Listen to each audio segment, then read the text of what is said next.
The Authors on the Air Global Radio Network presents the 2022 Authors on the Air Book of the Year Awards. The nominees: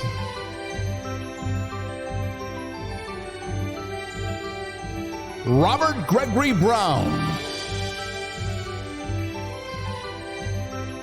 Allison Galen, Robert Gwaltney,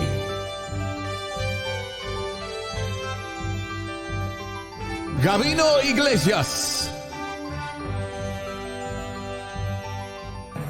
and Marie Sutro. And now, your host for the 2022 Book of the Year Awards, Authors on the Air Executive Producer, Pam Stack.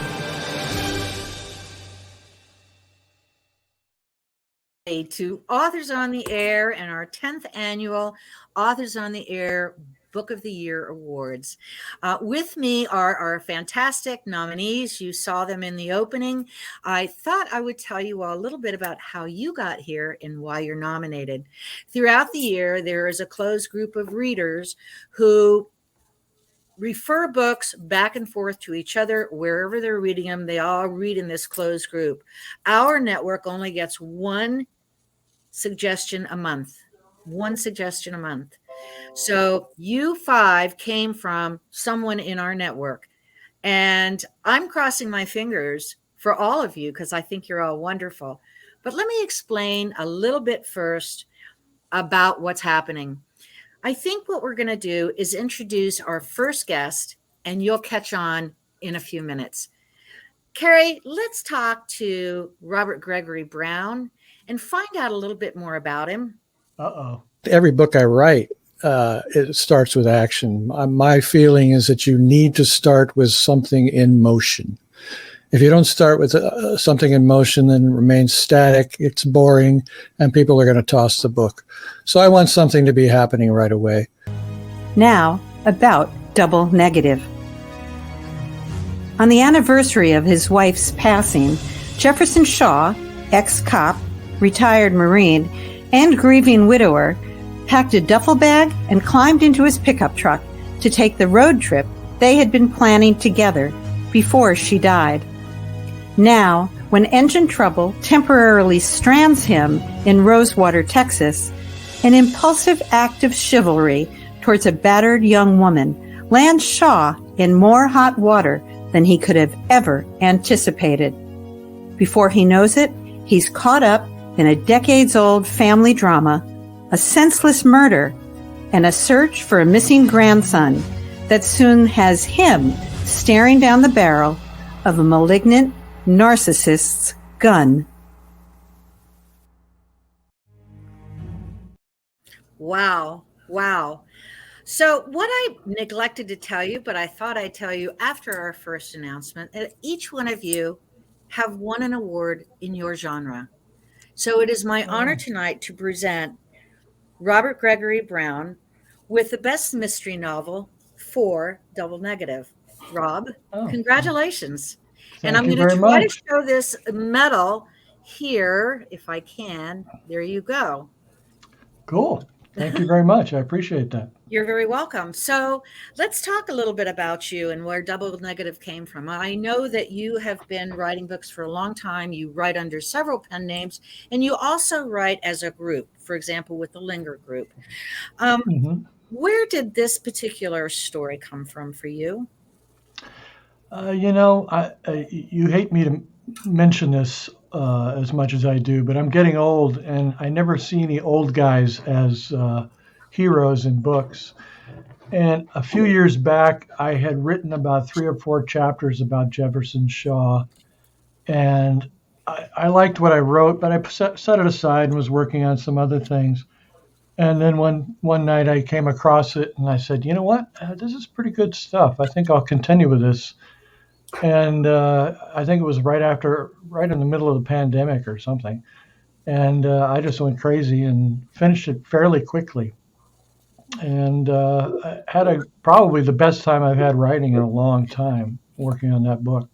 mostly because Jefferson Shaw is my age and everything that I would like to be, but unfortunately, I'm not.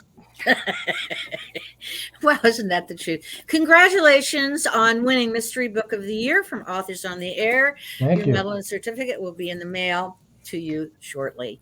Thank you so much. You're absolutely welcome. The next person I want to talk to is dear Allison Galen, whose book to me was one of the best I've read in a long time. I keep saying that. Let's learn a little bit about Allison before we go forward.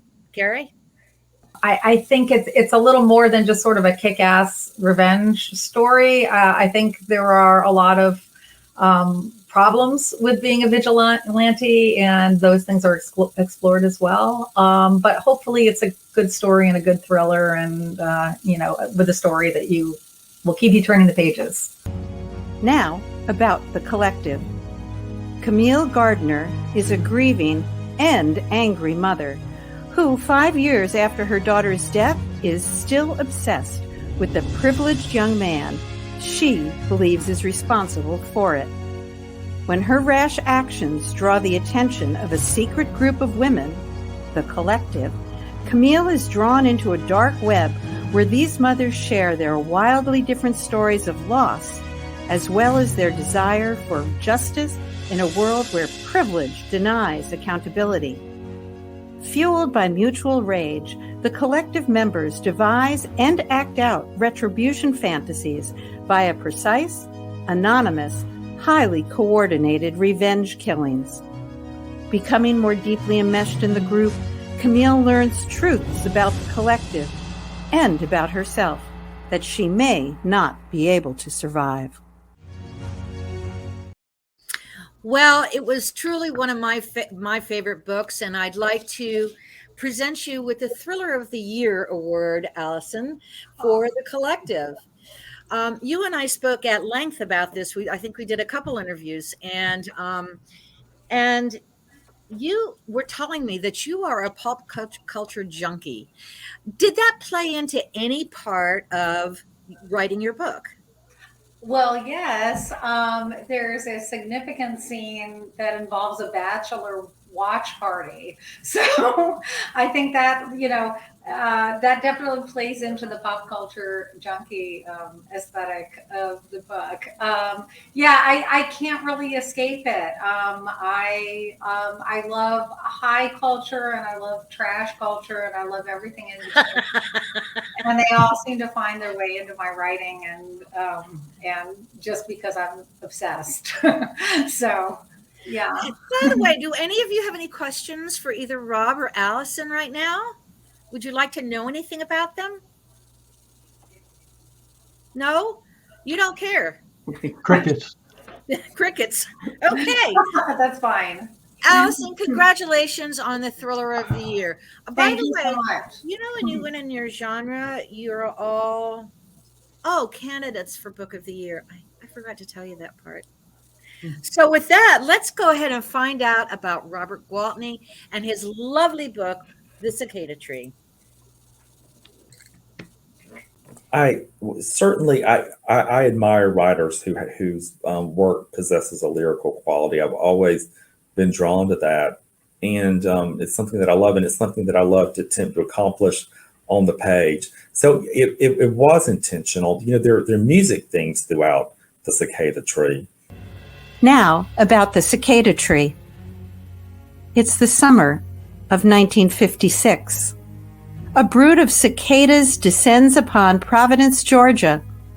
Unnatural event with supernatural repercussions, unhinging the life of Annalise Newell, an 11-year-old piano prodigy. Amidst the emergence, dark obsessions are stirred, uncanny gifts provoked, and secrets unearthed. During a visit to Mistletoe, a plantation owned by the wealthy Mayfield family, Annalise encounters Cordelia Mayfield and her daughter, Marlissa, both of whom possess an otherworldly beauty, a lineal trait regarded as the Mayfield shine. A whisper and an act of violence perpetrated during the visit by Mrs. Mayfield all converge to kindle Annalise's fascination with the Mayfields. Annalise's burgeoning obsession with the Mayfield family overshadows her own seemingly ordinary life, culminating in dangerous games and manipulation, setting off a chain of cataclysmic events with life-altering consequences, all of it unfolding to the maddening whir of a cicada song.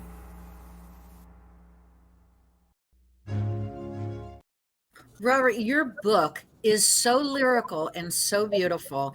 It is truly Southern noir, and I adored it. Your writing is so beautiful. Thank you. It really is.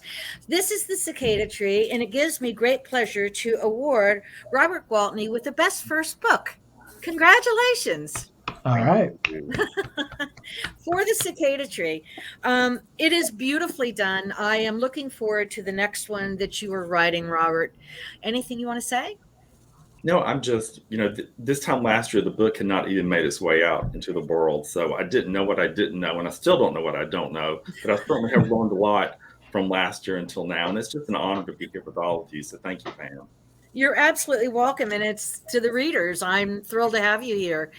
My next guest is Gavino Iglesias. Bienvenido, mi amigo. Muchas gracias, amiga. Good.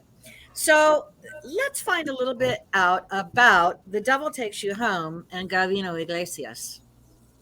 I was aware of the existence of racism, but everyone in Puerto Rico is a different color. It's just like Cuba or the Dominican Republic. And if someone pretends not to be of color, then we have our national question is, ¿Y tu abuela dónde está? Which means, where's your grandma? Like, if you're going to pretend that you're white because you got green eyes, show me your grandma, and then we can talk about cultural heritage and different colors. Now, about The Devil Takes You Home. Buried in debt due to his young daughter's illness, his marriage on the brink, Mario reluctantly takes a job as a hitman, surprising himself with his proclivity for violence. After tragedy destroys the life he knew, Mario agrees to one final job: hijack a cartel's cash shipment before it reaches Mexico. Along with an old friend and a cartel insider named Juanca, Mario sets out on a near-suicidal mission, which he will either leave with a cool $200,000 or a bullet in the skull. But the path to reward or ruin is never as straight as it seems. As the complicated men travel through the endless landscape of Texas, across the border, and back, their hidden motivations are laid bare alongside nightmarish encounters that defy explanation. One thing is certain: even if Mario makes it out alive, he won't return the same. Welcome back. And we're talking to Gavino Iglesias. Gavino, you and I had a lot of fun talking about this because I grew up with the Cubans in Miami and you grew up in Puerto Rico. And we've all been to the islands where everybody speaks a different version of Spanish and all. And now you're in Texas and they speak even another version of Spanish over there. Was this a labor of love, or was this, oh my God, a backbreaking task? It's I enjoyed every part of that process. It was I don't go to therapy, so I get all of the stuff that needs to come out on the page, and that was part of it. So I had an absolute blast with that part. For all of you who don't know, Gavino was also a very well-known book reviewer. He's everywhere, even on NPR. And where else are you, Gavino? Big ones: NPR, Boston Globe, San Francisco Chronicle, etc. He's also a PhD, and he's an English professor. And if you could see Gavino's arms, we're about this big. He likes to work out. If he was not my friend, I wouldn't want to meet him in a dark alley someplace. Although he's a pussycat, believe me. It is my pleasure to present you for The Devil Takes You Home, the 2022 Book of the Year Award for Best Horror. Congratulations. Appreciate it. I hope that you're writing the next one, and I hope it gets on our list next year too. I hope so too. All right. Now we're going to talk to Marie Sutro, whose book is, this is her second book. It's called Dark Obsessions. Am I showing it? There we go. Let's find out more about Marie Sutro. My main character, Kate, goes through a lot. She becomes very traumatized. And she learns that perhaps there's things from her past that have been brought up here that she needs to put to rest. So she travels to Washington State, to the Olympic Peninsula specifically, to go see really what she can do about her past and really how she can quiet it down. Now, about Dark Obsessions. Reeling from the trauma of her last case, SFPD detective Kate Barnes heads to the Olympic Peninsula, hoping to heal the present by resolving the past. When the ravaged corpse of an unidentified teen is discovered, her search for personal peace takes a back seat to the quest for justice. As Kate digs deeper, she discovers the victim was not the only one who has been taken against her will. Racing against the clock to rescue the remaining girls, she uncovers a complex series of ever-increasing horrors. In the darkest corners of Washington State, Kate Barnes will come face to face with an adversary so ruthless and powerful that it will take everything she has to save herself, let alone the girls. Oh, Marie, your book kept me on tenterhooks. It was so good. And I had so much fun meeting you in person when we were in Minneapolis and, of course, having our long telephone conversations. It's my honor and pleasure to present to you the 2022 Book of the Year Award for Suspense for your book, Dark Obsessions. Congratulations. Thank you very much. I'm so glad that I know all. My main character, Kate, goes through a lot. Sorry, production value issue there. All of you have written spectacular books, and we're all really thrilled that you're here. I think I'd like to bring my podcast partner, who is truly a brilliant producer, a brilliant writer, a great friend, and a great author, Terry Shepard, back on to announce our 2022 Book of the Year. Hey. Thanks very much, Pam. You know, the Authors on the Air Book of the Year is an annual celebration sponsored by the Authors on the Air Global Radio Network, the world's largest network of podcasts dedicated to celebrating the craft. For those of you out there, you can find us on Facebook, on YouTube, and on SoundCloud. It's very easy. Just search Authors on the Air to hear in-depth conversation with authors at every twist and turn of their careers. And it's so great to congratulate all of you on your honors tonight. Knowing the book review crew as I do, they are very selective. I have also had the great pleasure of reading every one of these great works. And if I were populating the top 10 in the New York Times, the USA Today, every one of you would be there. But now, as we do every year, Pam sends me the note, and I get to open it and tell you who among you has been selected by the Authors on the Air Book Review crew as the Book of the Year for 2022. And that person is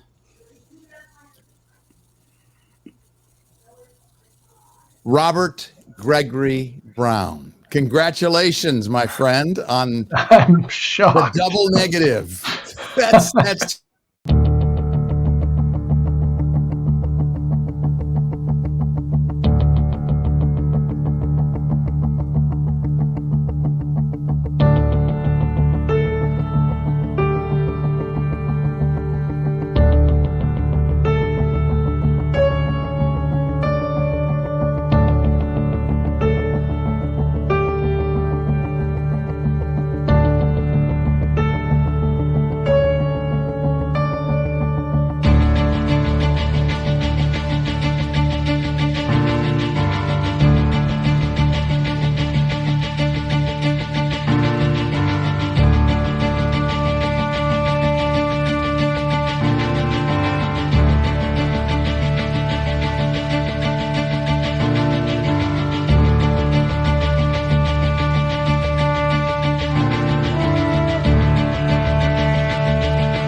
absolutely breathtaking. Rob, I discovered as I was looking at your backstory that you and I also share other things in common in that we both have home studios, we're both performers, and we're both composers. That is the theme of a protagonist. How did you come up with a theme song for Jefferson? I have no idea. I was just noodling around one night with all my little sample libraries, and I said, "Hey, that sounds like it could be a theme song for an old guy that goes around and gets in trouble." So do you write with music in the background? Is that how you create? No, never. I can't stand having music in the background. It distracts me too much. What I do actually is I put a waterfall in the background. I call it my back to the womb method of writing. Kind of just relaxes me to have that waterfall going and allows me to think better. Well, and Robert Gwaltney, you get the prize for the coolest studio design there in your place. What inspires, what do you have that helps inspire you to write your stuff? Actually, it's the opposite of Rob. I actually do listen to music when I write obsessively.